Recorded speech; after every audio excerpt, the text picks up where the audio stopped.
Сайн байцгаана үзэгчдээ. Монголын үндэсний олон нийтийн телевизээс 5 гараг бүр 21 цаг 5 минутаас үзэгч та бүхэнд хүрдэг зүүн мэтгэлцээ нэвтрүүлэг эхэлж байна. За бид энэ нэвтрүүлгээрээ 7 хоног бүр шинэ сэдвийн хүрээнд шинэ оролцогчдыг оруулж мэтгэлцээнийг явуулдаг. За нэвтрүүлгийн энэ 7 хоногийн сэдв утга зохиол, урлаг, үнгүйдэх нь эдийн засаг хямрахаас илүү хор хөнөөлтэй.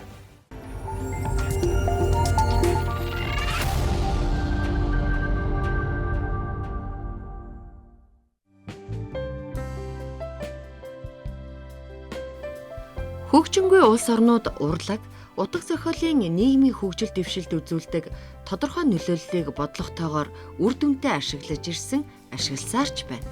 Учир нь аливаа улс үндэстний оюун санааны үнэт зүйл, итгэл үнэмшил, нийгмийн төлөвшлөн доройтвол эдийн засаг хямрахаас илүү үндэстэн мөхөд хүргэнэ гэдэг. Иймд утга зохиол урлагаар дамжуулан бидэнд үндэсний нэгдмэл үнэт зүйл, эрхэмлэн дуурайх ёс зүй, оюун санааны шин сэргэлтийг бий болгож нийгмийн сэтгэлгээг эрүүлжүүлэхэд маш их ач холбогдолтой. Энэ тодорхойлолтуудаас мэтгэлцэгч талууд ямар тайлбар гаргах бол хэл, соёл, сэтгэлгээ, нэгдмэл үзэл санаа, ёс зүйн хөтч нь утга зохиол, урлаг байж болох уу?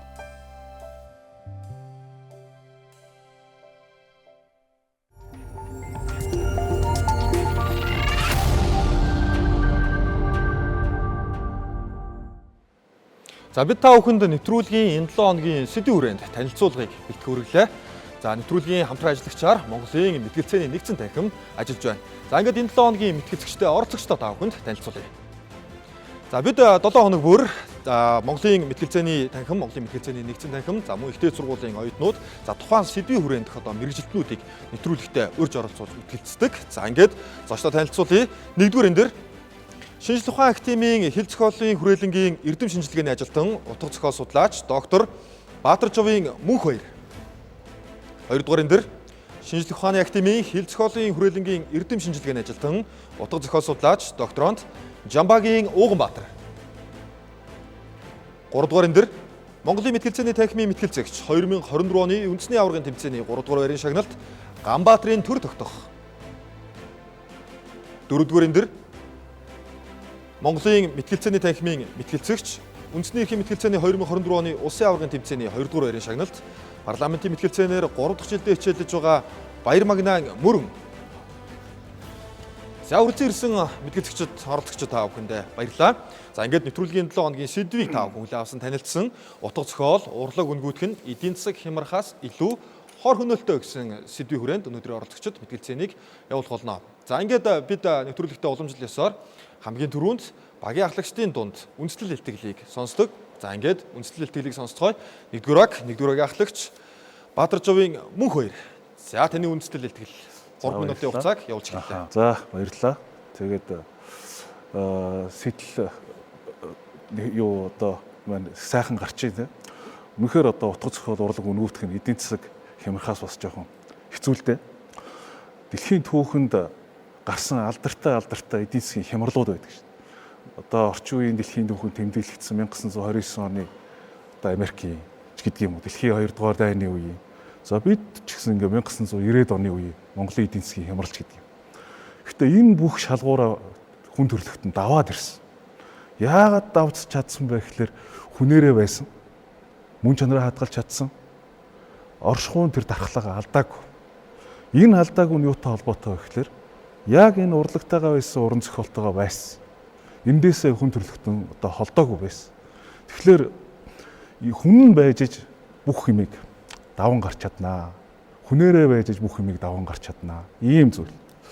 Хэрвээ урлаг, утга зохиол энэ зүйлээсээ салах хаваас бүр одоо хүн төрөлхтний хөгжлийн өв түүхийнхээ соёлыг бүр бүтэн үеийг байхгүй болгочдөг юм баримт байд юм байна.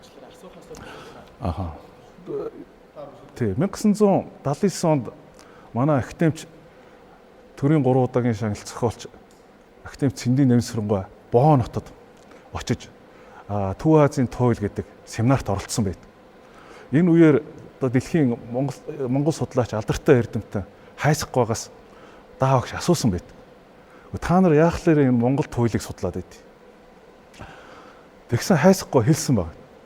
бид нар Монголд одоо тий дуртаадаа ч юм уу ийм биш байхгүй юу гэж. Гэхдээ тэгээ яагаад энэ Монгол туйлыг үзээд идэм бэ гэхээр Европ гэдэг энэ төв чинь туйлтай байсан шин. 600 жилийн өмнө туйлгүй болсон байхгүй. Бид нар Монгол туйлыг судлаад ингээд одоо бүртгээд, янзлаад, үзээд, хараад, англиад, үзээд, судлаад байна гэдэг чинь тэр байхгүй болсон соёлын өвөө сэргээж босгох гэж байгаа маа. Туйл гэдэг чинь хүн төрөлхтний соёлын хөгжлийн үештийг заагалсан зүйл байдаг болохоос биш. Одоо ийм туйл гэж ялгарх нь бага байдаг. Тийм учраас тэр Монгол туйлыг загвар дээр бид нар өөрсдийнхөө өв соёлыг босгох гээд байна гэж. Тэгэхээр утга урлаг зохиолосоо байхгүй болчоод эргээд ийм их зардал хөрөнгө гаргаж ингэж гаргаж ирж байна тийм. Тэгэхээр энэ бол одоо хүний мөн чанарыг, хүний одоо хэл соёл, түүх, сэтгэлгээг хадгалж, тээж, дамжуулж явдаг хамгийн одоо чухал үндсэн хүчин зүйл. Энэ бол одоо гарцаа авахгүй урлаг, утга зохиол ийм юм аа. Тийм учраас одоо Монголын энэ одоо үндэсний ариун баялаг, соёлын өвөө өнөөдрийг хүртэл бид нар авч явж чадсан ийм зүйл ба шүү дээ тийм. За баярлалаа. Таны үндэслэл илтгэл танилцуулах 3 минутын хугацаа дуслаа. За одоо бид бүхэн 2 дугаар багийн ахлагчийн үндэслэл илтгэлтэй танилцуулна. За ингээд 2 дугаар багийн ахлагч Ганбаатарын төр тогтоох цагийг явуулж хэллээ. За сайн байцгаана уу. За тэгэхээр бид нар өнөөдөр нэг зүйлийг ойлгох хэрэгтэй болоод нь л да. Утга зохиол, урлаг, үнгүүт гэдэг ойлголт ерөөсө биднэрт нэг нотлох талаас ярьж байгаа зүйл нь болохоор юу аа гэхээр иргэд үүнийг сонирхгүй байна. Энд хаягдчаад байдаг. Дараа нь бид нар энэ зүйлийг сэргээхийн тулд буцаагаад асар их хөрөнгө зарцуулаад байна. Тиймээс энийг ингэж их хөрөнгө зарцуулахын тулд бид нар аваад үйлчлүүлэх боломж юм байна гэдэг зүйлийг ерөнхийдөө ярьж ийн гэж байна. За тэгэхээр бид нар эдийн засгийн онолд хямралыг эхлээд ойлгох нь зүйтэй болов уу гэж бодож байна. Юу гэхээр эдийн засгийн хямрал бид нар хэд хэдэн жишээгээр авч тайлбарлах илүү зүйтэй байх. За тэгэхээр Зимбабwe улсын кейсийг авч үзье л та. 2000 онд Зимбабwe улс нь болохоор цагаан арьсд газрын эздээсээ газрыг хурааж аваад буцаагаад хар арьсд тэр нутгийн уугуул хар арьсд иргэдэд ингээд газрыг өгсөн. Үүнээс улбаалаад юу болсон бэ гэсэн нөгөө хар арьсд газрын эзэд маань өөрөө тийм туршлагагүй байсан уу эсвэл тэр газрыг хөгжүүлэх сонирхолгүй байсан уу гэдгээс үл хамааран тийчээ хямрал явагдаж ирсэн. Эдийн засгийн хямрал явж ирснээр эндээс юу болсон бэхээр тийчээ 2008 он гэхэд Зимбабwe улсад 94% нь ажилгүй болсон гэсэн. Нэг өстө нийт иргэдийнх нь 94% нь ажилгүй болсон. Тэр үед бид нар тийчээ урлаг уцах ярих уу эсвэл эдийн засгийг ярих уу гэдэг зүйл ярьж. Тэгэхээр эдийн засгийн хямралаас юу үүсэж байгаа вэ гэхээр бид нар нөгөө нэг хүн гэдэг чинь анхны наазахын хэрэгцээгээ хангаж, хоёр дахь, гурав дахь, дөрөв дахь хэрэгцээг илүү тийм хангах хүсэлтэй болдог. Тэгэхээр тэр хүслийг нь хангахын тулд бид нар юу гэхээр наазахын хэрэгцээгээ хангаж чадаагүй хүн тэр хэрэгцээг сонирхоогүй юу гэдэг асуудал. Би өглөөс ирээд талах идэж чадахгүй, өглөөс ирээд би өлсгөлнс ирж хахад идэх хоол байхгүй хахад би тэнцээ урлаг сонирхох уу, би туйл сонсоод сууйда гэж бодох уу гэдэг асуудал гэсэн. Тэгээ бид нар юуг хараад байгаа вэ гэхээр өнөөдөр ард иргэдэд хамгийн илүү хор хөнөөл учруулах зүйл нь бид нар нөгөө өглөө босоод хоол идэж чадахгүй, бид нар ажил хийж чадахгүй, бид нар хөдөлмөрийн үр шимээ хүртэж чадахгүй. Тийм байдал нь илүү бидэнд хор хөнөөлтэй юу? Аль эсвэл бид нар нөгөө нэг урлаг сонирхлоо ингээ хадгалж үдчих чадаагүй, өв соёлоо алдсан. Гэтээ бид нар өнөөдөр өглөөс ирээ хоолтой бид нар зовх тийм үлсэх цангах зүйлхүү, орон байраар дутагдахгүй, гачигдахгүй, бид нар ажил хөдөлмөрөөр дутагдахгүй. Ийм захын хэрэгцээтэй байх нь биднэрт илүү зүгээр үү гэдэг бид нар ойлгох ёстой гэсэн. За тэр үүн дээр нэмээд хоёр дахь кейсийг ярьж гэж бодлоо л да. Энэ Монголтой нэлээд төстэй кейс байсан. Юу гэхээр 2014 онд Венесуэлд улсад болохоор бас энэ дахиад эдийн засгийн хямрал нүүрсэн. Тэр нь юу гэхээр тухайн улс нь өөрөө газрын тос дээр түшгэлж исэн ийм улс байгаа эдийн засгийн ерөнхийдөө. Тэгээ 14 онд газрын тосны үн унсан чинь буцаага манай Венесуэл улсад бас тэнцээ эдийн засгийн хямрал нүүрлж эхлэдэг байгаа байхгүй. Үүнээс улбаалаад юу болсон бэ гэсэн чинь 929,790% хүртэл инфляц нь өссөн. Буюу тэнд Венесуэл улсын үндэсний мөнгөнд тэмдэгт нь үн цэнэгүй зүгээр л цаас олох хувирсан гэсэн. Ийм байхад тэдгээр улсны эдийн засгийг аврахын тулд юу хийсэн бэ гэсэн чинь долларын тэнцээ оруулж ирж ерөнхийдөө бидний арилжааны тэмдэгт нь доллар болж ирсэн гэсэн. Иймэрхүү байдлаас хараад үзвэл өнөөдөр иргэд нь улсынхаа тэр мөнгөнд тэмдэгтийг үнэлэх боломжгүй байдаг. Улсын тэнцээ иргэд нь өөрсдөө ажил хийсэн ч өөрийнхөө улсын дархлаа болсон тэр үнэт цаасаар худалдаа наймаар хийх боломжгүй байдаг жишээнүүд харагдаад байна. Ингээд үзвэл биднэрт хамгийн аюултай зүйл нь тэр Монгол хүнд Монгол улсын мөнгөнд тэмдэгт Монгол улсын хөтөлмөрийн тэнд нэгж байхгүй болох нь илүү аюултай байна гэж үзье. За баярлалаа, цаг туслаа. За ингээд үзэгчтэй багийн ахлагчид үндэслэл илтгэлийг танилцууллаа. Бид одоо 2 дугаар хэсэг рүү шилжих болно. Энэ хэсэгт багийн гишүүд багийн ахлагчдын сая тавьсан үндэслэл илтгэлийг дэмжих нотлох хэлбэрээр дэмжлэг илтгэлээ хэлэх юм аа. За ингээд 1 дугаар агаас эхлэе. 2 дугаарын дээр Ууганбаатар. За сайн бацгаана. Тэгэхээр ер нь уран зохиол гэдэг зүйл бол тэр нүгийн ижээ дээр дүрийг амьлуулж түүгээрээ дамжуулах хүний амьдралын үзэгдлийн гадаад болон талаас мөн дотоод талаас одоо тэрчлэн хүний оюун санаа сэтгэл дотоод ертөнцид нууц нэвтэрч орж илэрхийлдэг ийм зүйл юм. Өөрөөр хэлэх юм бол одоо үгийн ачаар нийгмийн үзэл санаа хийгээд алив үзэгдэл, үйл явдал түүнд одоо хандж байгаа олон нийтийн бодол, зохиолчийн одоо ертөнцийг үзэгдэл, байр суурийг одоо тодорхойлон гаргах нь бол энэ бол уран зохиолын бас үүрэг юм. Тэгэхээр уран зохиолд одоо дүрслэх боломж гэдэг юм уу, дүрслийн цар хүрээ нэн харуулах боломжоор бол бусад урлагийн бүтээлүүдээс бол давуу талтай маа. Тэгэхээр ер нь амьдралын тэр мөн чанарын гүн гүнзгий тусгаж чаддаг учраас уран зохиол бол хүнд өөрийнхөө одоо бие зохицуулаад нийгмийн одоо хөгжил дэвшлийн зүй тогтолыг ойлгож ухаарах. За учир зүг танин мэдхэд тусалж байна. За нөгөө тал бас амьдарч байгаа цаг үе нийгэм ахуйда ухамсартайгаар хандах. За ухаалаг амьдрах ийм өргөн бол зөвхөмс нээж өгдөг ийм л урлагийн төрөл бол энэ уран зохиол юм аа. Хүрээлэн байгаа ингээл ертөнц орчноо танин мэдж байна. Түүнийг одоо хувирал өөрчлөлтүүд тийм ээ тэрийг өөрчлөх гэдэг юм. Эсвэл одоо хүнийг хүмүүжүүлэх ийм одоо хүчрхэг зүйл бол энэ уран зохиолд байж байгаа. Тэгээ хүн бол тэр уран зохиолын ертөнцөөс нөгөө тал бас гоо сайхны таашаал авч байна. За тааллыг хүртэж байна. За өөрөө болон одоо хүний мөн чанарыг ойлгож байна. Амьдралын утга учирыг үзэж байна. Зөрчил тэмцэл болон одоо тэр бүгдийг энэ уран зохиолч дүрслээд байна шүү. Тэр нөгөө талдаа бол тэр соён гэгэрүүлэх тийм ээ амьдралд бэлтгэж шин.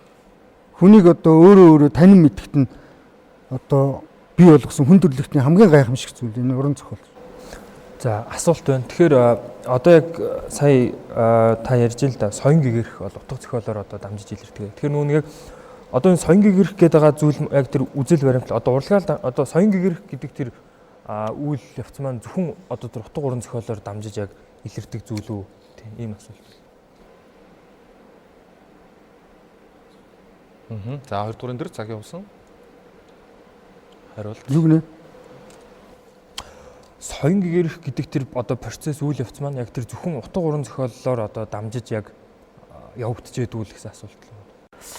Тэгэхээр энэ соён гэгэрлийг бол нэг хэлбэр л утга уран зохиол шүү дээ. Тийм.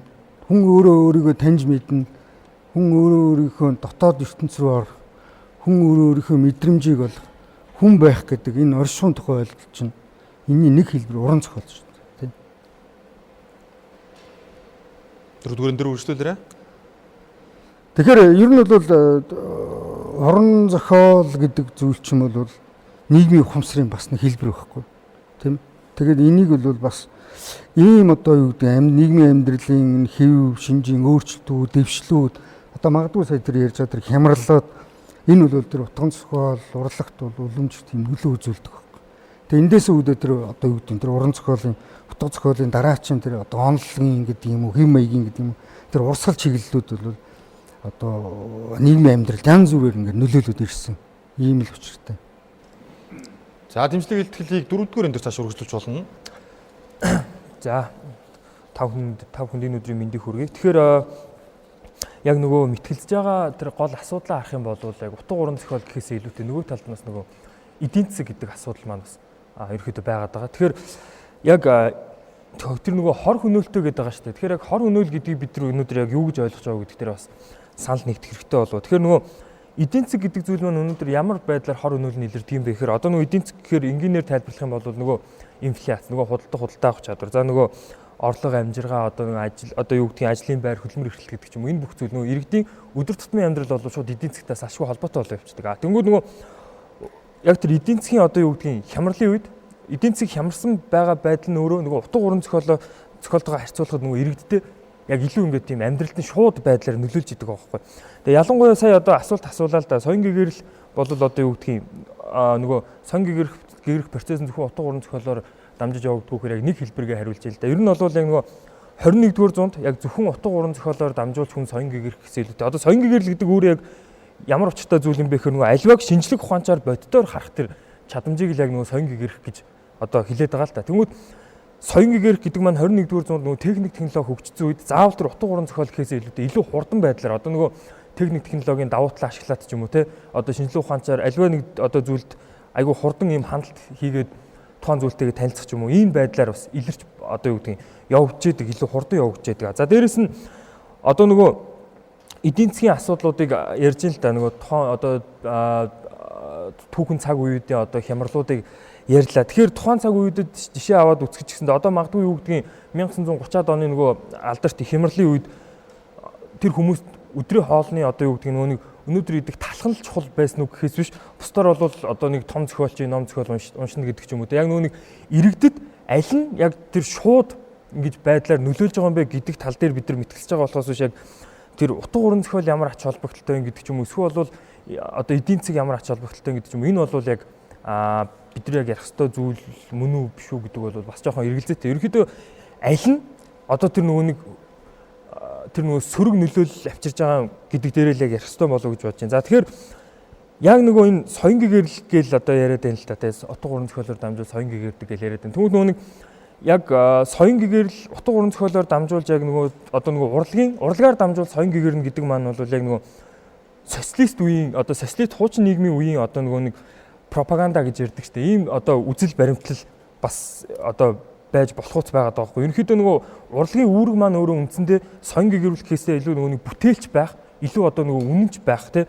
илүү одоо тийм бүтээлч байх тэр талыг л харуулах хэрэгтэй болохоос биш хин нэгнийг одоо соён гэгэрүүлэх гэдэг ч юм уу те одоо нөгөө нэг илүү одоо тийм соён гэгэрэлд хүрэх гэдэг бол байж болохгүй. Соён гэгэрлийг тэгж ярих юм бол одоо нөгөө бурхны номлолч гэсэн одоо хэдэн мянган жил номлол ирсэн шүү дээ. Тийм үү яг үнэхээр тэгж одоо соён гэгэрмээр байгаа юм бол тэгэхээр нөгөө нэг энэ бол зүгээр юу гэдгийг хуучин нийгмийн үзэл суртал байх боломжтой. Нөгөө чөлөө зах зээлийн үед бол бид нар илүү одоо аливаа зүйлийг нөгөө илүү бодтоор харах ийм шаардлага үүсчээд байгаа юм л да. Энэ нь бол юу юм бэ гэхээр нөгөө нэг нийгэмд авчираад байгаа сөрөг нөлөөлөл одоо хор өнөөлтөй байдлыг хараад үзэх юм бол эдийн засгийн хэмжээнд бол яагаад ч хүрэхээр хэмжээний юм асуудал биш байгаад байгаа маа гэдгийг хэлэх гээд байгаа юм. За болсон.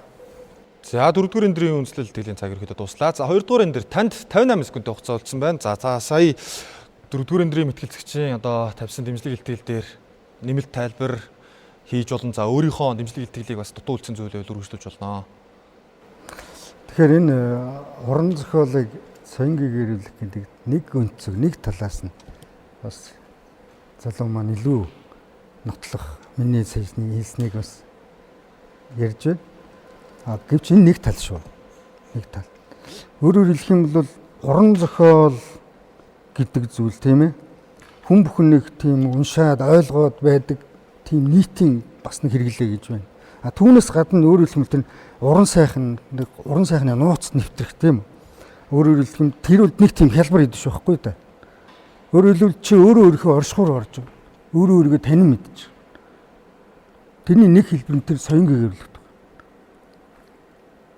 Өнөөдрийн одоо юу гэдэг нь шинжлэх ухааны техникийн одоо энэ маш их ийм цаг ирэн үед бол бүгдийг энэ шинжлэх ухаанд одоо юу гэдэг нь тэр AI тэр одоо тэргээр шийдэд байх биш шүү дээ. Гэтэл үүн дотор ч урлаг тухай, уран зохиолын тухай энэ цаг дууссан байна. За ингээд багийн ахлагчдын үндэслэл илтгэл багийн шүүжийн дэмжлэг илтгэлийг өгөхөөр сонслоо. За та нэмэлт хэлэх одоо үлдсэн зүйлс байвал за дараагийн хэсгүүдээр тайлбар илтгэл хэсэг, за асуултын хэсгүүдээр бас нэмж хэлж болно. За 3 дугаар хэсэг рүү шилжиж үзэгчтэй. Энэ бол одоо модераторын асуулт асуух хэсэг болно. За миний асуусан асуултанд 2 багийн ахлагчид хариулна. За ингээд 1-р багийн ахлагчаас эхлэе. За сая 2-р багийн зүгээс Венесуэл, Зимбабwe гэдэг одоо Африк Өмнөд Америкийн улсуудын хямралын тухай ярьж байна тийм. Ямар улс орон дээр урлаг утга зохиол нь ингэж унж одоо хөнгүү болсон тийм. Одоо нэг ном зохиолгүй болсон ч гэдэг юм уу урлаг нь одоо ингэ бүр сүнцсэн одоо ийм улсууд жишээ танд одоо санджаар байна уу. Тэр нь одоо энэ эдийн засгийн хямралын одоо энэ Зимбабwe, Венесуэлийн улсуудтай одоо ингэ харьцуулахад ямар байна. Нөгөө талаасаа сая бас ингэж штэ. Одоо нөгөө нэг дайн тулаан ингэ эдийн засгийн хямралын хүнд үед ном чухлуу одоо тэр идэх өмсөх чухлуу гэдэг. Эсвэргээрээ би бас нэг бодоход бол ерөөхдөө 2-р дайн гэдэг юм уу эдийн засгийн хямралч гэдэг юм уу хүнд хэцүү үед бас дэлхийн агуу сууц зохиолчд урлаг утга зохиолын алдартнууд төрөн гарсан байдаг. Ер нь энэ урлаг утга зохиол гэдэг юм чинь хүний амьдралаа сургаж идэг юм тийм.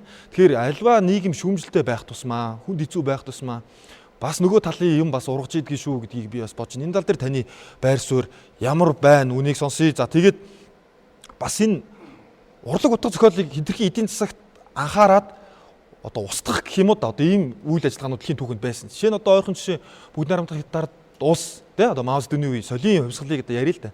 Бүх тэр имийг устгах нь одоо тэгээд цаг хугацааны явцдаа болохгүй байна гэд бутсан энэ нь яаж нөлөөлж ийсэн жишээ нь ингэж одоо урлаг утга зохиолыг устгах гэж үзсэн нь эдийн засгийг илүү чухалчилж авч үзсэн эргээд ямар үр дүнд хүрсэн. За энэ тал дээр таны байр суурийг сонсъё. Цагийг явуулж эхэллээ. Яа за одоо энэ зурагт арайд нэг тиймэрхүү л төвшнөөс л мэдээлэл авч шít те. Би бол одоо энэ Зимбабве хүнд юм байна. Сая мэдлээ те. Венесуэлийн ингээл одоо зурагт мурагтаар эдийн засаг нь хэцүү байна, мөнгө төгрөг нь ийм болцсон л гэдэг тиймэрхүү юмнуудыг ярьд. Хүмүүс одоо Зимбабве судалдаггүй, Венесуэл мэдэхгүй юм чи. Зүгээр яг гоё би нэг зүгээр нэг ерөнхий утгаар нь яа. Жишээлбэл нэг хувьсгалт эрс өөрчлөлт шинжилэл хийхэд тэр чинь нэг тал нь гэж бодоход тэр өөрчлөлт шинжилэл тэр хямралыг даван туулахад нэг тулгуур хэрэгтэй байдаг байхгүй. Тэр тулгуур нь гарцаа байхгүй урлаг утга зохиол урлагийн зүйл нь байдаг. Ямар ч нэг эрс шинжилэл өөрчлөл хийхэд заавал тэр нэг хүн чинь өөрөө сэтгэлийн амтан болохоор тэр хийх гэж байгаа зүйлдээ итгэлтэй байх хэвээр. Тэр итгэлийг бол урай дуудлага болгоод гаргаж ирдэг. Тэгээ бүх л одоо дэлхийн хувьсгалууд өөрийн дуутай шүү дээ. Зүг одоо ингээл 1921 оны шивээ агт Улаантуг магнит өсгтэй тугаас ихсүүлэл 1990 оны хонхны дуучин энэ чинь урлаг шүү дээ. Тэгээд ямар урлаг вэ гэхлээр нөгөө үзэл санаа шинчлэлээс ингэсэн. Нөгөө тэр хямралыг чинь даван туулах гэж байгаа зоригийн эрч хүчийг өгч байгаа. Тийм зүйл шүү. Магадгүй одоо тэр Зимбабвегийн тэр ард түмэн тэгж одоо хүнд байдалд байхдаа тэр өөрийнхөө тэр маш тэр даван туулах төсвөршгүй тэр маргаашийн хүнд хэцүү тэр ардынхаа уртын дууг ч юм уу хүүхдээ үлгэр ирээ тайвшруулдаг ч юм уу иймэрхүү байж байгаа шүү дээ.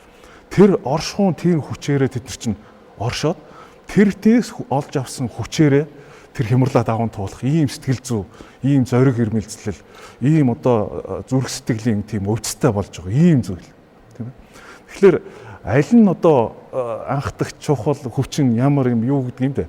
Ингэж ярихаасаа илүүтэй тийм шинжилгээг хийх гэж байгаа. Тэр бэрхшээлээс даван туулаад гарах гэж байгаа энэ бүх зүйл тэр урлаг гэж юм чинь нэг хөшүүрэг нь болж байна. Тэгээ суур нь болж.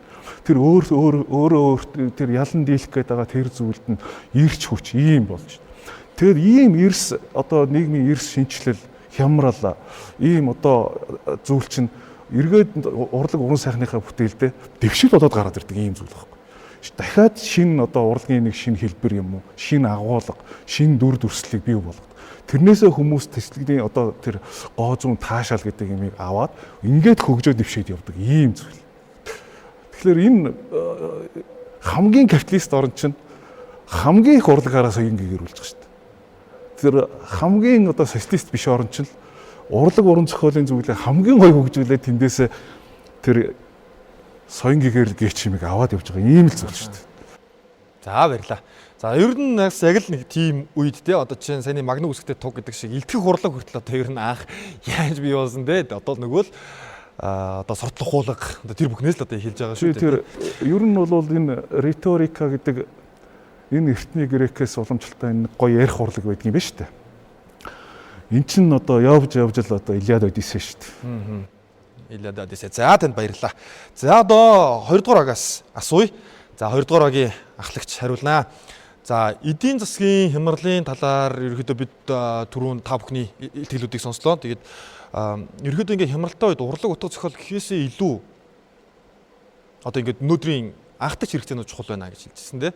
Тэгэхээр ерөөхдөө одоо өнөөгийн нийгмэр жишээ нь одоо бид бүхэн ингээ аваад үзэхэд за өмнөх талаар усаа ярьлаа. Өмнөх зуунуудын талаар ярьлаа. За энэ зуунд бол тэгвэл танд одоо энэ идэх одоо энэ уух одоо юу гэдэг тийм энэ анхдагч хэрэгцээ одоо нэн төргөний чухал байна уу? Эсвэл одоо энэ оюуны хөгжил, өөрийн одоо энэ одоо мэдлэг боловсролыг дээшлүүлэх нь илүү чухал байна уу? Хэрвээ аль нэг нь чухал гэж та үзэж байгаа бол за мэдээж одоо та бүхний байр сууриас бол нэгтгэх нь тийм ээ чухал гэж үзэх байх. Хэрвээ тийм бол яагаад вэ? За цагийг явууллаа. За тэгэхээр бид нар нөгөө ойлголттой нэгтэйг болохоор энэ чинь нэг мар зөрүүтэй асуудал гараад байна л да. Юу гэхээр утга зохиол урлаг үнгүүтэх гэдэг зүйлийг биднээс ойлгохгүй. Юу гэхээр иргэд энийг сонирхгүй байгаа даа мó аль эсвэл энэ урлагийн салбар өөрөө хөгжихгүй байгаад байна уу гэдэг.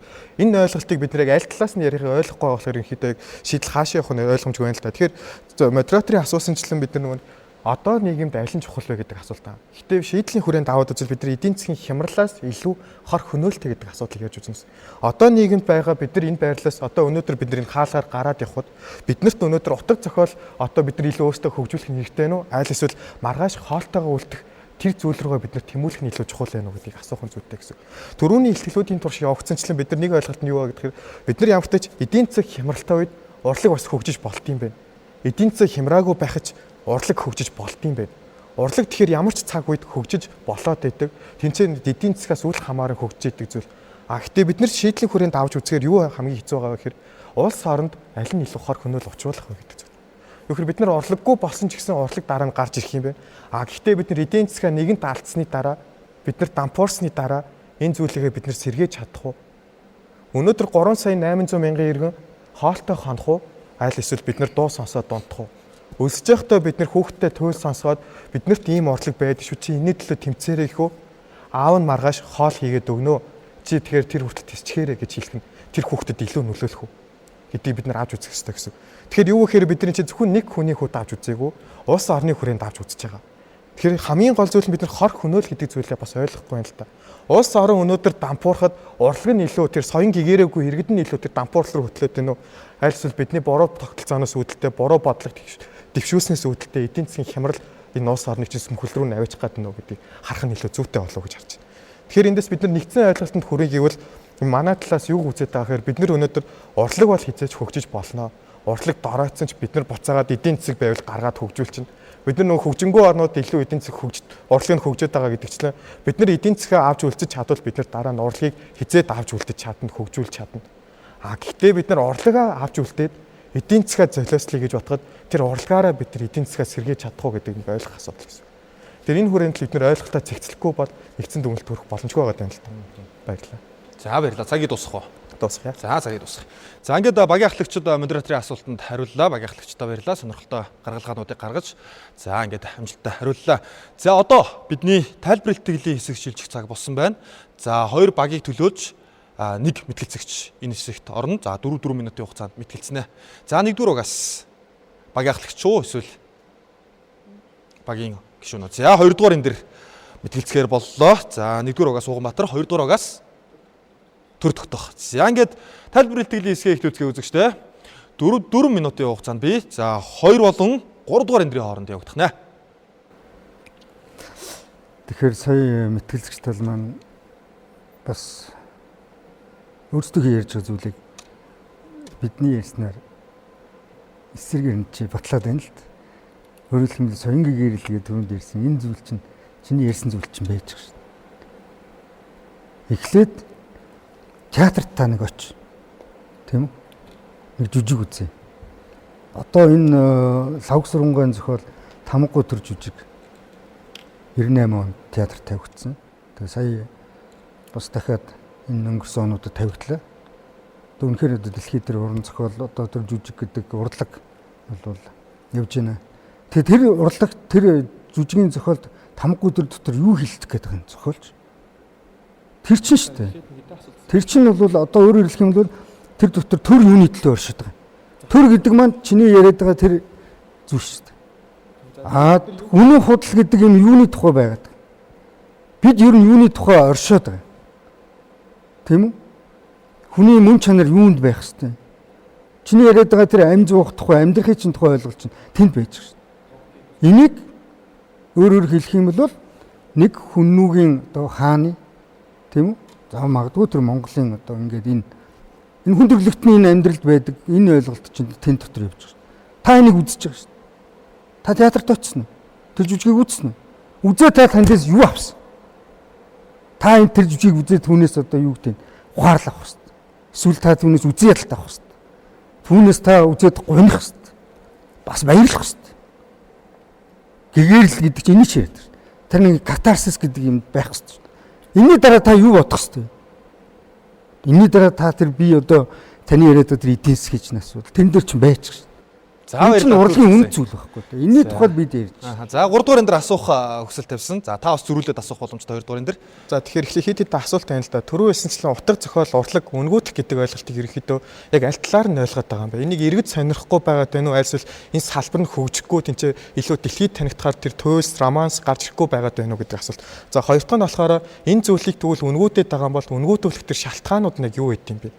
За гурав дахь асуулт нь хэрэг энэ шалтгаанууд зөвхөн үнгүүтсэн бол ямар хор хөнөөл учруулдаг байна? Нэгээс би соён гэгэрээгүй байлаа гэж бодоход би нийгэмд ямар хор хөнөөл учруулах юм? Би тэндээс баярлах, уйтгарлах, гуниглах мэдрэмжийг аваагүй бол нийгэмдэр гараад би буруу үйлдэл хийх гээд байгаа юм уу? Хин нэгэнд очиж хор хөнөөл учруулах гээд байгаа юм уу? Эсвэл буруу шийдвэр гаргах гээд байгаа юм гэдэгчлэн. Иймэрхүү тэр соён гэгэрлээс авсан зүйлээрээ би юуг хөгжүүлж чадах юм? Юуг хийж болох юм? Яг. За 2 дугаар энэ дээр. Тийм. Тэгэхээр орон зохиолыг өөрөө энэ нийгэмд нэг үнгүүдүүлээд байна гэдэг чинь бас хоёр талтай юм байна. Жишээлх юм бол одоо юу гэдэг одоо бидний одоо үнэхээр одоо Монголын 20 дугаар зууны тийм ээ. За мөн одоо тэрнээс бүр урагшлаад одоо юу гэдэг эртний бичгийн уран зохиол. За ингээд бөгшөө урагшлаад аман зохиол. Тэгээ энэ бүх энэ уран зохиолын энэ сонгодог гэдэг юм уу одоо энэ шилдэг гэдэг юм уу энэ тойрол зүйч нь өөрөөр хэлбэл түрүүний л ярьсан зүйлүүд дахиад тавтагдаж байгаа. Гэтэл өнөөдөр орчин үед энэ уран зохиолыг үнэлж байгаа үнэлэмж нь өөр ямар вэ? Нөгөө талдаа уран зохиолыг бүтээж байгаа тойрогчд нь энэ уран зохиол нийгмийн энэ дэвшлээ хөгжлөө гүйцэж чадж байгаа мó юу? Бас нэг өөр асуудал байхгүй. Ингэснээс эндээс үүдээд уран зохиолыг үнэлж байгаа үнэлэмж нь тэр тухайн тойрогчийн бүтээлдээс шалтгаалаад нийтэд яаж бүртгэгдээд байна? Бас нэг энэ ойлголт. Нөгөө талд нь бас уран бүтээл тэр төрүүлсэн тэр бүтээлийг саяных шиг одоо юу гэдэг нь тамгагүй төр шиг одоо өөрөөр хэлбэл тэр урлагийн менежментээр ингээд нийтэд дэлхийд одоо ийм Монгол ийм бүтээл байна шүү гэж таниулж чадах. Энэ одоо урлагийн менежмент нь энэ бас ямар байх хэвээр. Тэгээ энэ мэтийн олон асуудлууд ч өөрөөр явж одоо урлаг гэдэг, утга зохиол гэдэг зүйлийн үнэлэмжийн тухай бас нийгмийн талын нэг ийм ойлголтууд байгаа. Тэгээ энэ талаас бид бас харах ёстой. Тийм учраас одоо саяны ярьж байна те уран зохиол өөрөөр хэлбэл яагаад үнгүүдэд байгаа юм бэ? Тэгээ энд одоо өөрөлдмөл уран зохиол гэдэг нь нийгмийн нэг хэлбэр. Тэгээ түүнийг одоо бусдад илэрхийлж байгаа л. Тэгэхээр энэ дээр одоо нэг талаас төр зэсэг нь ямар бодлого байх хэвтэй. Эсвэл огт төр зэсэг энд бодлого оролцуулахгүй энэ уран бүтээлч өөртөө байх хэвтэй юм уу? Тэгээ энэ чинь л энэ асуудал шүү дээ. За цагийг зөвсөлөө. 3 дугаар энэ дээр тайлбар тэлийг өргөжлүүлж болно.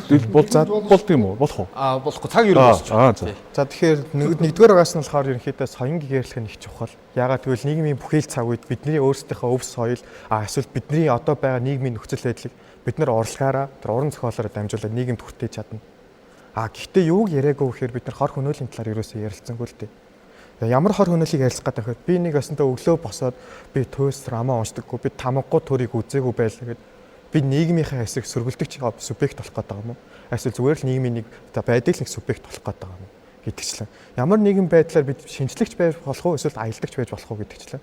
Нөгөө нэг уран зохиолыг авснараа тэрийг уншснараа би өөрөө хөгжиж болох уу, хөгжихгүй юу? Энэ нь өөрөө хор хөнөөлтэй гэдгийг ерөөсөө ярьжгүй байгаа юм л да. Урлаг байхгүй бол нийгэм байхгүй гэдэг ойлголт ерөнхийдөө байна уугүй юу гэдэг асуудал. Тэгэхээр бид нар нөгөө нэг хамгийн сайн мэддэг үг гэдэг нь шүү дээ. Нөгөө нэг нийгмийн доройцсон үед хошин урлаг хамгийн сайн хөгждөгөө гэдэг. Тэгэхээр бид нар юуг харж болоод байгаа гэхээр ямар нэгэн байдлаар тэр урлаг болж чухал нь үнэ. Тэр урлаг байх ёсгүй зүйл бол биш. Гэхдээ байх ёстой. Гэхдээ урлаг яг тэр улс орны хувь заяаг шийдгээд эсвэл өнөөдөр өглөө би маргааш сэрэхдээ ямар хуу төрхтэй хүнс сэрэхэд нөлөөлдөг хүчин зүйл нь мөн үгүй юу гэдэг асуудал ерөөсөө ярилцахгүй юм л. За тэгэхээр бид нар нөгөө тамгаггүй төр дэлхийд танигдсан Монголыг харуулсан. Гэхдээ тэрэнд Монгол өнөөдөр ямар хөгжлийг авчирсан гэдэг чинь. Өнөөдөр урлаг үнгүүдэд байгаа гэдэг нь өөрөө өвзөгчд өөрсдөө тэр зүйлийг сонирхгүй байгаа даа гэдэгт ерөнхийдөө нэгдүгээр баг санал нэгж гин гэж харлаа. Тэгэхээр юу гэхээр бид нар нөгөө нэг эргэж сонирхгүй байна гэдэг чинь тэр зүйл төдийлэн сайн уран бүтээл болж чадахгүй байна гэсэн үг. Нөгөө хичнээн үнэтэй байсан ч гэсэн монголчууд морин уурын чуулгана очиод үзчихдэг. Тэр тамгаггүй төрлөө ороо үзчихдэг. Гэвчлэн сайн зохиол, сайн бүтээл, сайн урлаг байх юм бол эргэж тэр зүйлийг аяндаа хүснэ. Гэхдээ энэ зүйл нь өөрөө сайн байж чадахгүй бол эргээд тэр зүйл рүү тэмүүлэхчгүй. Тэгэхээр юу гэхээр энэ зүйл нь иргэдийн сонголтоос хамааралтай буюу тэр зүйл нь иргэдэд хэрэг нөлөөлж чадж байна, иргэдийн анхаарлыг хэр татж байна гэдэг зүйлээс өөр орлого нь хамаатай болоо та. Гэхдээ энд юу хамгийн чухал байгаа юм гэхээр бидний нөгөө нэг анхдагч хэрэгцээ гэж яриад байгаа. Өнөөдөр би мөнгөгүй бол маргааш очиж бид тэр зүйлийг үзэх үү гэдэг асуудал гэсэн. Юу гэхээр бид нар сайн нэг судалгаа үзсэн юм л да. Юу гэхээр музейд нөгөө нэг 22 оноос ахуулаад нөгөө сар жил болох нэг үнэгүй болдог 7 хоногтой болдог л да. Эндээс 22 оны байдлаас харахад Чингис хааны музейд тухайн жилдээ нийт тухайн 7 хоногийн хугацаанд 157 мянган иргэн очсон гэж байгаа үнэгүй өдрөөр нь. Тэгтэл энэ зүйл нь бүтэн жилийн өмнөхөөс ингээд тэр зүйл өдрөх хүртэл ингээд харуулад үзсэн чинь тэр бүтэн жилийн хугацаанд 157 мянган иргэн төлбөрөө төлөөд орсон байгаа даа. Эндээс харуул иргэд тэр зүйлийг сонирхсон ч гэсэн өөрсдөө мөнгөгүй байгаа болохоор тэр зүйлд мөнгөө төлөхийг хүсэлгүй байгаа болохоор өөрсдөө иргэд тийшээ очихгүй байгаа юм биш үү. Тэгэхээр эндээс юу хааж болоод байгаа гэхээр бид нар иргэдэд урлагийг түгээхийн тулд тэр нөгөө нийгэм байх хэвээр хамгийн чухал тэр урлаг гэдэг байгаа зүйлийг тэр уран зохиол гэдэг зүйлийг иргэдэд авчид номыг нь уншуулахын тулд иргэдэг яаж л тэр номыг авах мөнгөтэй байх хэрэгтэй байна. Энэ зүйлийг түгээж чадахгүй бол өөрөө тэр нийгэм чи өөрөө хөгжихгүй байгаа даа. Яг ийм л асуудал. За та төрүүлж байгаа. За тэгэхээр энэ асуудлыг хүрээнд бид нар юу гэж хараад байгаа бэхээр хамгийн хор хөнөөлтөй зүйл чинь тэр урлагийн салбар хөгжихгүй байх зүйл чинь эдийн засаг хямраад байгаа зүйл чинь өөрөө тэр буцаад тэр мөнгөтэй л холбоотой, буцаад тэр буруу бодлоготой л холбоотой. Тэгэхээр бид нар тэр эдийн засаг байхгүй бол урлагийг хичнээн авч үлдээ гэсэн чинь хамаарал дамжуулах асуудал байна. За тэнд бака хугацаа бий. За. Нэг юу юм аа. Гэт юм ярихлаар ингээд нэг юм дээрээс нүгэж аваад ингээд туушраад явчих. Тэгмээргүй. Жишээ би ерөнхий юм ярьж байгаа байхгүй юу? Одоо өөрөөр хэлэх юм бол урлаг утга зохиол үнгүүдэх ийм алхам юунаас болсон бэ гэхлээр би 2000 хэдэн оны үлээд 8 оны үлөө Японы нөгөө Монгол судлаач эрдэмтэн Шибаямага Монголын уншигчийн талаар нэг социолог судалгаа хийсэн байхгүй юу? Тэгээд тэр нь яг Японд бөмбөг хайсны дараах Япончуудын уншлагын судалгаа. За Япончин бол их уншдаг ард түмэн байсан юм байна шүү дээ. Мөн тэгээд тийм хямралын дараа тэр уншилтын байдал ер нь ямар хөө байна вэ гэж байгаа байхгүй юу? Тийм аргаар Монголын одоо уншигчдын социологийн судалгаа явуулсан байна л. Тэгэхээр одоо та хоёр чи хэдэн онд арга төгссөн хүмүүс лээ? 22 онд. 22 онд та хоёр хэдгээр ангиас эхэлж уран зохиолын хичээл үзсэн мөлий. Төгсгөлөө гэхэд тэгээ 6 дугаар ангийн хүүхд хэдэн настай байдیں۔ 10 бидний үед бол миний үед бол 1-р ангид унших чигтэй. Тийм шүү дээ. 2-р ангид уран зохиолтой. 3-р ангид уран зохиолтой. 4-р ангид уран зохиолтой. 10-р анги хүртэл уран зохиолтой байхгүй юу? Цэцэрлэг дэлгүүрээр ярьж өгдөг чи уран зохиол. Та нарын үед бол яасан гэхэлэр 6-р ангиас уран зохиолтой болчихгүй юу? Тэгэхээр 12 нас хүртэл хүүхдэд унших нөгөө нэг юу дадал тэр нөгөө нэг сонирхлын нэг боловсролын нэг ийм нэг зохион байгуулалтаас болоод за тийм юм за ерөн дуусгая. Яатсан учраас 12 нас хүртэл уншаагүй хүүхдийг аваачаад 12 наснаас нь эхлүүлээд маа чи энийг уншгээд ингэхэд айгүй төвхтэй асуудал үүсдэг. Сүүрийн тал дээр асуудал гараад. Айгүй олон жил үргэлжлээд одоо тэгсэн чинь за дараагийн хэсэг дээр за энэ шүү тий. Нэмэлт цолт хэсэг дээр үргэлжлүүлж болно. За сая ингээд 2 3 дугаар энэ дэр бие биенээсээ одоо ингээд асууж хариулах хэлбэрээр мэтгэлцсэн учраас одоо нэмэлт цолтын хэсгийг 1 3 дугаар энэ дэр 2 4 дугаар энэ дэр гэсэн хэлбэрээр явуулъя гэж бодож байна. За ингээд 1 3 дугаар энэ дэр 2 4 дугаар энэ дэр нэмэлт цолтын хэсэгт асууж хариулах хэлбэрээр явна. Та бүхэнд 2 минутын хугацаа бий. За ингээд 1 3 дугаар энэ дэрээс эхлэе. 1-р энэ дэр таны 2 минутын хугацааг явуулж эхэллээ. Энэ дэр ярьч тэ. Тэгээд нөгөө баг сургуулаас нь 1-р ангиас нь 6 настайгаас нь эхлээд 12 нас хүртэл тэр 6 дугаар анги яг тэр 12 нас хүртэл нэг унших хэрэгцээ үүсгээд зөв ярих ийм хэрэгцээ үүсгээд ингэх юм бол энэ хэрэгцээн дээрээ тулгуурлаад цаашдаа амар хөгжөө явчих. Яагаад одоо энэ хүүхдүүд унших сонирхолгүй болчиход байна гэхээр үнэндээ тийм байгаа байхгүй юу? 12 3 нас хүртэл наваачаад уншилтаас нь холдуулчихаар тэр дараагийн хэрэгцээ нь сайхан санагдаад унших зүйлд дургүй болчих. Тийм учраас ингэж явсаар байгаад өнөөдөр 12 дугаар анги төгсөж байгаа хүүхдүүдээс багш нь бол юу гэж хэлж байна вэ гэхээр за энэ одоо энэ саяны энэ өвлийн амралтаар 21 оны амралтаар энэ зохиолыг та нар нэг ээж аавтайгаа нийлээд уншаад ирээч гэсэн даалгавар өгч байгаа байхгүй. Тэгтэл уншихгүй байгаа юм чи. уншихгүй. За Ядаад сэдврүү илүү бас чиглэлүүд үү. Тэгэхээр энэ байдал нь яаж ийнө вэ гэхээр залуучуудын дунд нэгэн бүхэл бүтэн үеийнхний дунд тийм ээ. Одоо 20-с одоо 50 насны хооронд энэ одоо үеийнхний дунд 16-аас 50 насны хооронд энэ үеийнхний дунд энэ урлаг уран зохиолыг унших энэ юу гэдэг юм чинь үнгүүтчээд байгаа байхгүй. Тийм юм. Түүнээс биш одоо яг үнэн л дээ. Манай багшийн нэг бичсэн шүүмж байдаг л да. Овоо суугаагүй бол шүүмжил хаанаас төрөх вэ? Тийм ээ. Үнэхээр сайн бүтээл гарч иж тэрийг дойрсон судалгаа, шүүмж янз бүрийн гоё өшөө цаашаа ингээд юмуд контентууд гараад хөгжөөд явах хэрэгтэй. Энэ бол зөв тогтол шүү дээ. Зөв шүү дээ. Тэг энэ бол байж хэрэгтэй. Гэтэл хамгийн гол нь юм чин сайн юм байна штэ гэдэг дээр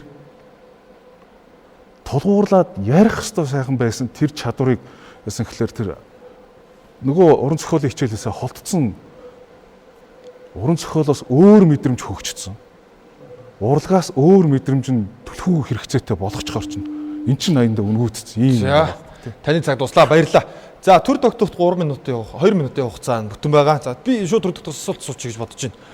За сая ерөөдөө эдийн засаг одоо энэ театрт ном гэдэг одоо ярьлаа шүү дээ тий. Би одоо өнөөдөр үсчихвэл мөнгөөрөө театрт орж кино үзэх юм уу, дөөр үзэх юм уу, жүжиг үзэх юм эсвэл одоо хоол авч идэх юм уу.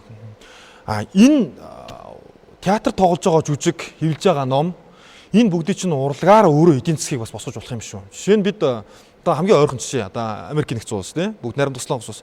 Энэ улсууд одоо энэ киногоор, Academy Awards одоо энэ K-drama, K-pop энэгээр яаж мөнгө хийж эдийн засгийнхаа одоо хэдэн үеийг эзэлж яаж одоо өсгöd байгаа юм бэ? Тэгэхээр бид нэр зөвхөн хэрэглэгч талаас харахаас гадна үйлдвэрлэгч, бүтээгч тал нь улс орны эдийн засагт энэ урлагаар дамжуулж ямар нөлөө үзүүлж байгаа энэ тал дээр одоо төр тогтохын байр суурь ямар байгаа юм? За юу гэхээр эхний асуулт нь илүү нотлог сая ярьсанчлан уншилтаас нь хүүхдүүдийг холдуулсан болохоор сонирхгүй байна гэдэгт илүү хариулт зөвхөн байх гэж үзсэн. Юу гэхээр бид нөгөө бага ангиас нь эхлээ орон зохиолын ингээ ороо явуул тухайн хүүхэд унших сэтлэн төрөөд явах гэдэг агуулга ярьж байна л да. Гэхдээ бид нэгдүгээр ангийн хүүхдийг хараад үзье. Юу гэхээр дөнгөж үсгээс сурж байгаа хүүхд ном уншаад сууна гэж байхгүй. За тэгээ хоёрдугаар ангийн аваад үзье. Өсгүүдтэй холбоод өгүүлбэрүүд уншдаг хүүхд дахиад ном уншаад сууна гэж байхгүй. Ингээ хараад 3 4-р ангиас ахуулаад тэр монгол хэлний номон дээр нь бичил өгүүллүүд, зохиолууд ингээ орж эхлээд эсвэл зарим нэг жижиг үлгэрүүд ч юм уу. Ингэж ороод явснаар тухайн хүүхэд буцаа энэ зүйлийг сонирхож эхэлдэг. Энэ сэтлэн оруулдаг. Мөн нэмээд тэнцээ зөвхөн тухайн хичээлийн боловсрал дээр нь биш хүүхдийн номын сан гэж байдаг. Тухайн хүүхдүүд тэр очиод ном уншснараа буцаагаар шагнал авах юм уу эсвэл нацагд орж нэрмж шагнал авах юм уу гэдэг иймэрхүү бас арга хэмжээнд явагддаг. Тэгэхээр ямар нэгэн байдлаар хүүхдийг багаас нь бол уншилтаас нь бол холдуулаагүй юм байна. За тэгэхээр түрүү хэлсэнчлэн соёлоор дамжуулаад, урлагаар дамжуулаад эдийн засгийг хөгжүүлж болох уу гэж байгаа юм л да. Энэ дээр бол болно гэж хариулна. Юу гэхээр Солонгос улс ч гэсэн энэ замаар аваад энэ замыг хөгжүүлээд бас хөгжөөд явцсан. Америкчаас хөгжсөн. Гэт харуул тухайн иргэд өөрсдөө тэр соёлыг анханасаа яаж авсан бэ гэдэг асуудал байгаа юм л та. Өнөөдөр монголчууд өөрсдийнхөө кино урлагийг дэлхийд таниулахын тулд юу хийх ёстой вэ? Нөө дэлхийд танигдах зохиол байхгүй бол тухайн кино хэмээн гоё юу акшн сцентэй байгаад тухайн киноороо амжилт олохгүй гэдэг чинь. Ингээд харахаар бид нэр хамгийн гол зүйл нь тэр урлагийг хөгжүүлэхийн тулд тухайн зохиолчийг илүү урамшуулахын тулд нөө зохиолч хүн гэдэг чинь өөртөө ингээд зөвхөн ингээд өөрийнхөө мэдрэмжээрээ л зохиол бичээд байдгүй тухайн зохиолчийг урамшуулах үзэгчдийн бас урамшуулал байна. Эсвэл цалин мөнгөний ч урамшуулал байна гэдэг ч юм уу. Ингээд хараад үзэл тэр зохиолчийг хүртэл чанартай зохиол бичгээд тухайн урлагийн бүтээлчдийг хүртэл тэр урлагийн хүмүүсийг хүртэл чанартай урлаг гаргахад нь биднэрт буцаад нөгөө нэг санхүү байгаад хэрэгтэй байгаа юм л та. Эхний хамгийн наазахын тэр урлагийг хөгжүүлэхийн тулд эхний илтгэлүүдээс хүртэл яригдаж эхэлж байгаа. Тэр урлагийг хөгжүүлэхийн тулд маш их мөнгө зарцуулдаг. Тэр мөнгөө тэгвэл хаанаас олох юм бэ? Нөөний хөгжөөгөө байгаа урлагаасаа тэр мөнгийг олох гэдэг юм уу? Эсвэл бид нэг эдийн засгээ тогтворч тэрүүгээр баярлалаа. За яг саяны асуулт нэгдүгээр дээр мөхөрднээс бас давчхан хариулт авчих гэж бодож байна. Ер нь ингээд тэр урлаг одоо энэ ном тэр дөөр тайзны урлаг энэ бүх зүйл тухайн улс орны за эдийн засгийг хөгжүүлэхээ болиход одоо юу гэдэг юм бидний сэдвийн дагуу хямрахгүй байхад ер нь эдийн засгууд ямар нөлөө үзүүлж болох юм гадны болон дотоодын одоо энэ борлуулалт худалдаанаас тийм хамгийн одоо энгийн хэрэглээний жишээ одоо манай хүүхд залуучуудын дунд бол зөвчт хүүхд байдаг шүү дээ. Энд чинь нэг яагаад зөв бичдэг юм бэ? Энэ зөв бичиж чадахгүй байгаагийн нэг хүчин зүйл нь тэр хараагаар тогтоох тэр зүйл шүү дээ.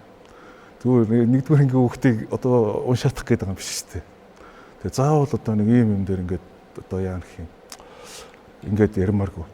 Мэдээж тэр чинь өөрийнхөө нас сэтгэхүй бүх юмд таарсан текстээр багаар ороод явах хэрэгтэй л байхгүй. Ийм юм.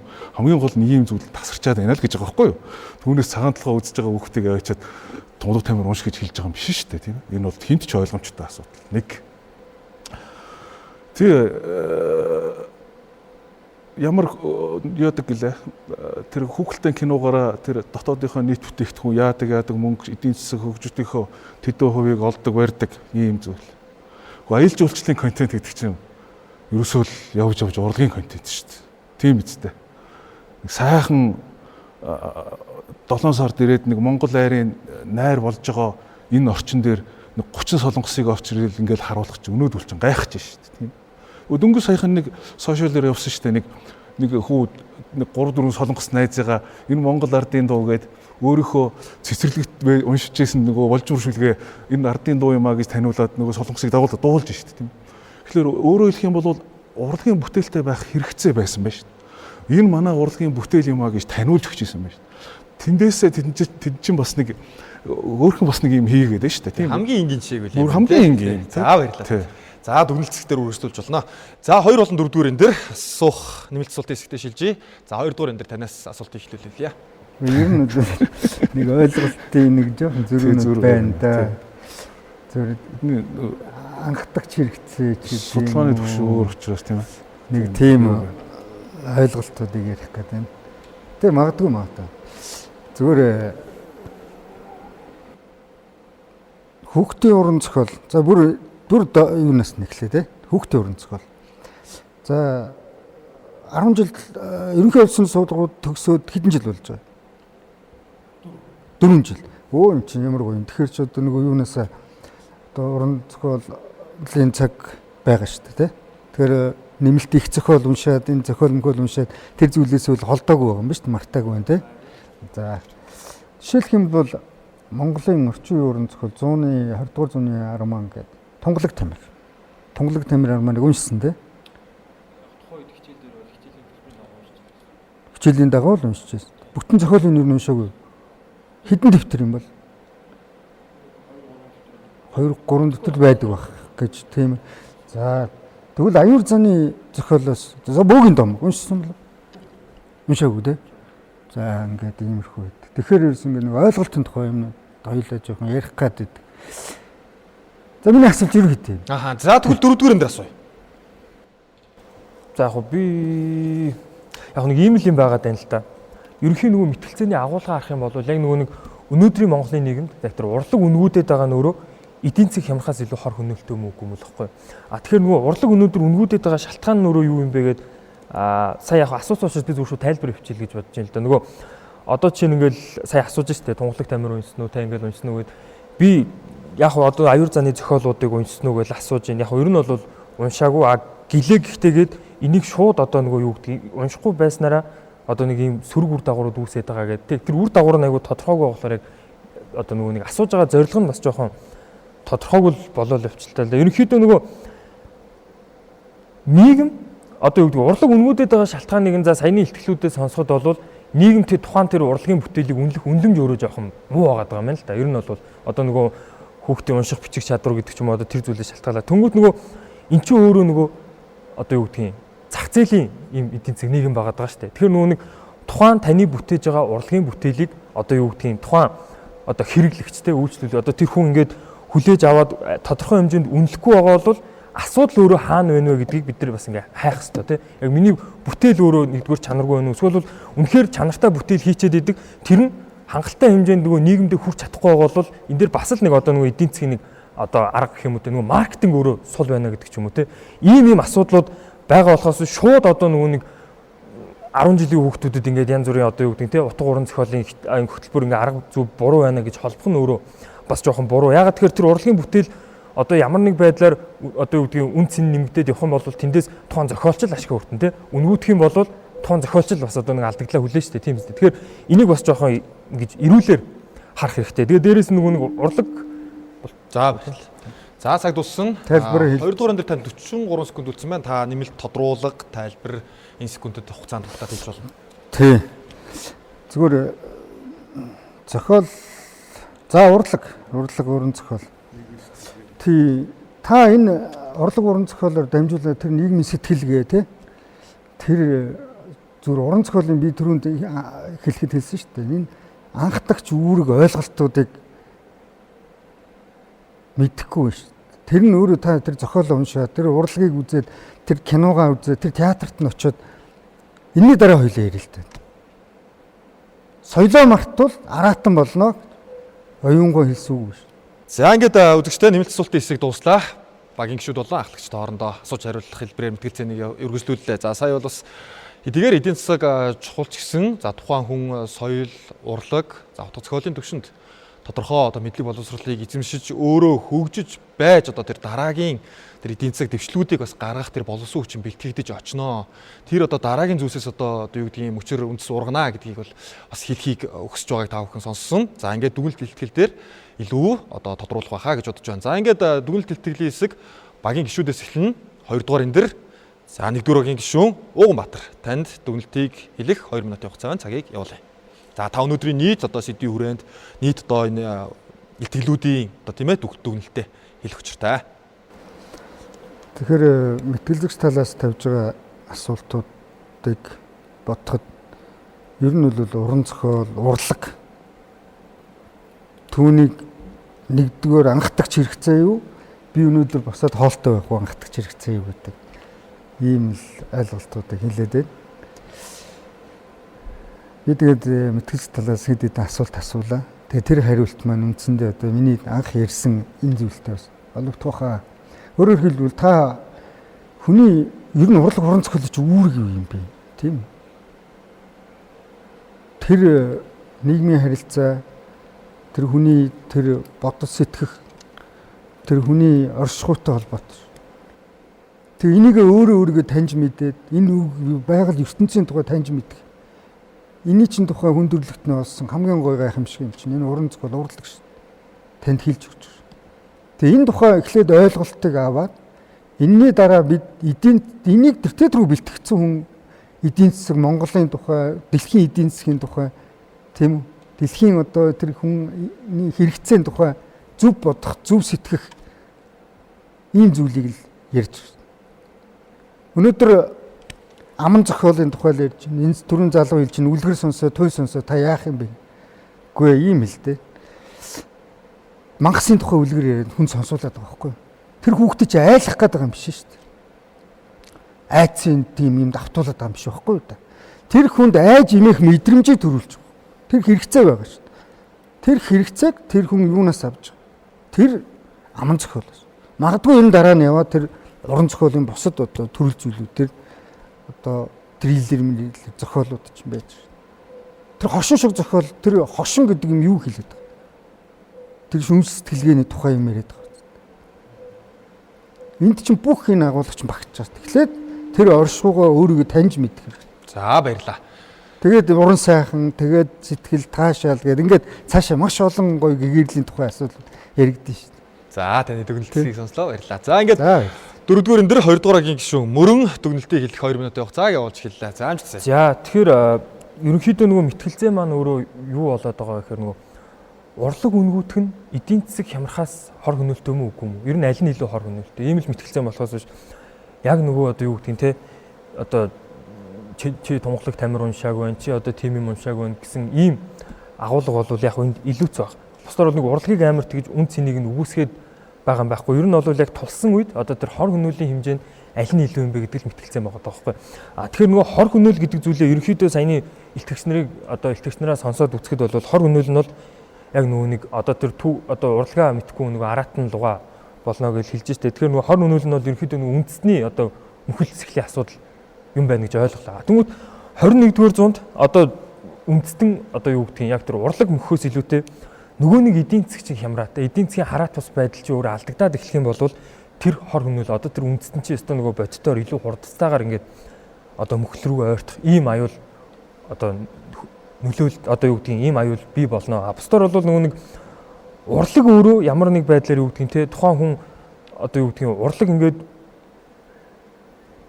үнгүүтэх гэдэг ч юм яг урлаг үнгүүтэх гэдгийг бол ямар нэг байдлаар урлагийн үн цэнийг бол үүсгэж байгаа юм биш. Гагцгүй нөгөө хор хөнөөлийн хувьд илүү бодтой, илүү одоо нөгөө иргэдийн амьдралд нөгөө 3 сая 800 мянган хүний амьдралд боттой нөлөөлж байгаа нь бол эдийн засгийн хямрал юм аа л гэдгийг хэлэх гээд байгаа юм. Бусдаар бол нэг тийм урлагийг одоо юу гэдэг те ямар нэг байдлаар ийм тийм гэж үгүйсэх гэдэг ч юм уу те тийм агуулга бол байхгүй. Яг нөгөө аль болох нөгөө мэтгэлзээнийхээ гол зүйл рүү л орж мэтгэлцгийг одоо хичээлээ нөгөө эдийн засгаа илүү барьж явахыг хичээлээ.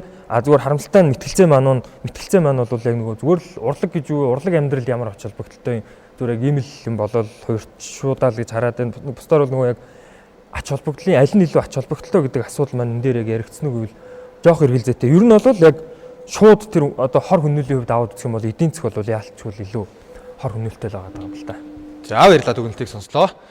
За багийн ахлагч руу шилжиж, нэгдүгээр багийн ахлагч нэгдүгээрэн дээр сайн мөнх хоёр таны дүгнэлтийг сонсъё.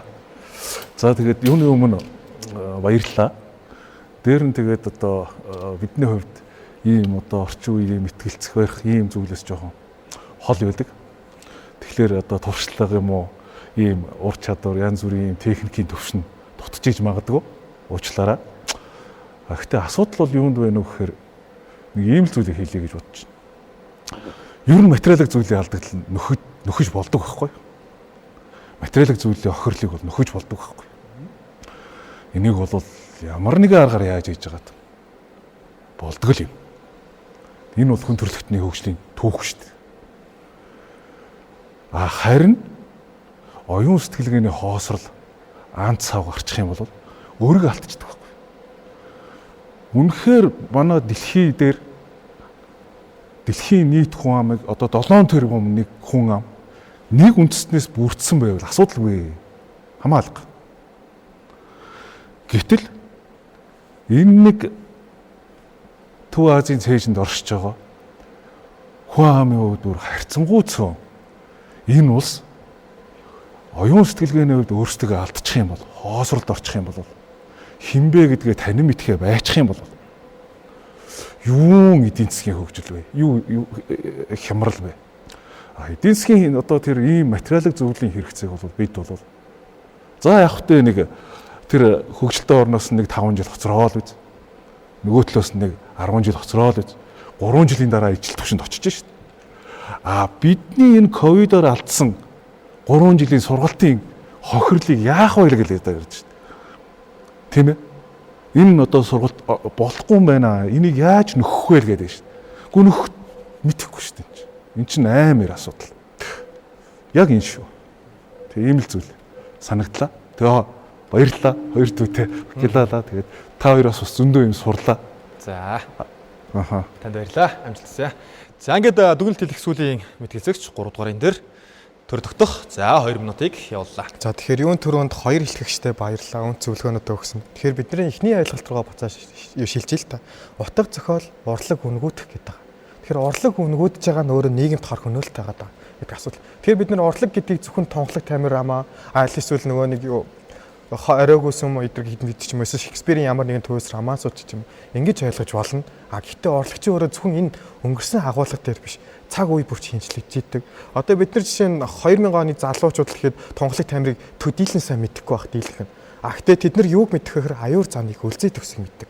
Бичлэн ингэж урлаг ингэ цаг үеэ дагаад хувьсж идэг, хөөрчлөгж идэг. Тэгээ бид нар өнөөдөр тонхлог тамир чиг уншсан уу? Чи тэндээс мэдрэмж авсан уу гэдэг ойлголтой. Тэгээ ингээ харсан чи урлагчийн өөрөө одоо яаж хөгжиж байгаа юм гэсэн чи нөгөөний бүр ингээ зөвхөн мөнгөний төлөө, ашиг олохын төлөө ямар нэгэн тийм зохиоллынхаа агуулга утга бол агуулаагүй. Зүгээр л үзэгчд юу хүсмээр энэ тэр зүйлийг л гаргаад тавьсан. Хоёр хүний романс хийгүү. Эсвэл зүгээр л нэг хідэн хүмүүс инээлдэж байгаагүй гэдэгчлэн хүмүүсийн хамгийн хүсэж байгаа зүйл рүү чиглээд урлаг нь өөрөө хөгжөөд идэг. Тэгэхээр өнөөдөр иргэд юу хүсэж байгаа? Иргэд өнөөдөр урлаг нь өөрөө заавал тийм утга агуулах ёстой мó гэдэгчлэн. Бид нар нөгөө саяхан нөгөөний хан дээр гадал тавьчаад энэ бол урлаг юм аа гэх хүмүүс энийг хүлээн зөвшөөрж байгаатай адилхан байхгүй. Тэгээ бид нар заавал урлагаас утгыг хайдаггүй. Заавал тэндээс зөвхөн бид нар өөрсдөө л баярлуулах мэдрэмжийг авдаг. Тэгэхээр тэр мэдрэмжээр бид нар өнөөдөр улс орны хөгжлийг шийдэх үү? Энд чинь Монгол улсын 3,500,000 иргэнийг бид нар зөвхөн тэр хан дээр байгаа гадлаар айлсууд бид нар зөвхөн үзэгчдэд зориулсан тэр мөнгөний төлөө тэр зохиолуудаар авчаа бид нар энэ урлагийг тэр хүмүүст түгээчээд за одоо биднэрт эдийн засгаас илүү энэ хэрэгтэй юм аа. Биднэрт өнөөдөр чи маргааш энэ урлагийг үзэхийн тулд чи өнөөдөр 5,000 төгрөгөө 15,000 төгрөгөөр зориулаад чи энд байгаа тэр хан дээр байгаа гадлыг очиод үзчих. Чи тэнд байгаа хоройгүй сумыг аваад уншчих гэдэг ойлголт нь бол өөрөө буруу байгаа даа. Бидний хамгийн ойлгох ёстой зүйл нь наад захын хэрэгцээгээ хангачаад бид нэр тэр зүйлүүд өгөөд өөрийнхөө хүсэл сонирхлоор тэмүүлэх нь илүү чухал байгаа даа л даа. За баярлалаа. За ингээд үзэгчдээ өнөөдрийн зөв мэтгэлцээний нэвтрүүлэг за утга зохиол урлаг үнгүүтх нь эдийн засаг хямрахаас илүү хор хөнөөлтэй гэсэн сэдвүүрэнд мэтгэлцлээ. За тэгээд ерөнхийдөө үгийн хувьд за бичгийн хэлбэрээрч бай, ярианы хэлбэрээрч бай. Энэ бол одоо алсдаа урлаг утга зохиол цаанаа одоо улс орны хил гэдэг юм явж байгаа. Тэгээ хил соёл гэдэг бол тухайн улсад одоо маш чухал зүйл. Тэгээ энэ байж иж, энэ хөгжиж иж тухайн улс үндэстэн оршин тогтнож за цаашаа одоо эдийн засаг хөгжиж одоо энэ хямралаас одоо гарч чадах маа гэдэг гаргалгааг нэгдүгээр баг маань бас нэлээд дүгнэлт хэсэгтээ хэлж онцоллоо. За харин хоёрдугаар багийн хувьд бол за хил соёл утга зохиол чухал ч гэсэн үнээс авах мэдрэмж таашаал за энэ бүгдээс илүү бас эдийн засгийн хөгжил одоо үүнийг хямраахгүй байх нь тухайн одоо улс үндэстний хөгжил за өнөөгийн байдал за иргэдийн одоо амьдралын түвшин гэдэг бүх зүйлд бас тэргүүний чухал зүйлээ илүү одоо чухал юм а гэдгийг бас онцолж мэтгэлцээний одоо бүх хэсгүүдэд бас санаагаа гаргахыг хичээсэн болов уу гэж бодож байна. За ингээд нэвтрүүлгийн энэ 7 хоногийн дугаарын оролцогчдоо та бүхэнд дахин танилцуулъя. За энэ 7 хоногийн дугаарт нэгдүгээр багийн ахлагч шинжлэх ухааны академийн хил зохиолын хүрээлэнгийн эрдэм шинжилгээний ажилтан утга зохиол судлаач доктор Баатар Жовын мөнх хоёр байлаа. Баярлалаа танд. За хоёрдугаар энэ шинжлэх ухааны академийн хил зохиолын хүрээлэнгийн эрдэм шинжилгээний ажилтан утга зохиол судлаач докторант Жамбагийн Ууган Баатар оролцлоо. Танд баярлалаа. За 3 дугаар энэ Монголын мэтгэлцээний танхимын мэтгэлцэгч 2024 оны үндэсний аваргын тэмцээний 3 дугаар байрын шагналт Ганбаатарын төр тогтох байлаа. Баярлалаа. 4 дугаар энэ үндэсний эрхэм мэтгэлцээний 2024 оны улсын аваргын тэмцээний дэд байрын шагналт парламентын мэтгэлцээнээр 3 дахь жилдээ хичээлдэж байгаа мэтгэлцэгч Баяр Магнаан Мөрөн байлаа. За ингээд оролцогчдоо мэтгэлцэгчдтэй баярлалаа. Та бүхний цаашдын сурлага, ажил хөдөлмөрт өндөр амжилтыг хүсье. Ингээд өнөөдрийн нэвтрүүлэгт оролцсонд баярлалаа. За ингээд үзэгчдээ зөв мэтгэлцээний нэвтрүүлгийн 7 хоногийн дугаарыг та бүхэн авч үзлээ. Нэвтрүүлгийн хамтран ажиллагчаар Монголын мэтгэлцээний нэгдсэн танхим ажиллаж байна. За ингээд дараагийн 7 хоногийн дугаараар шин сэдвээр шинэ мэтгэлцэгчид оролцож зөв мэтгэлцээний нэвтрүүлэг шинэ дугаараараа та бүхэнтэй эрг уулзах болно. Баяр та үзэгчдээ.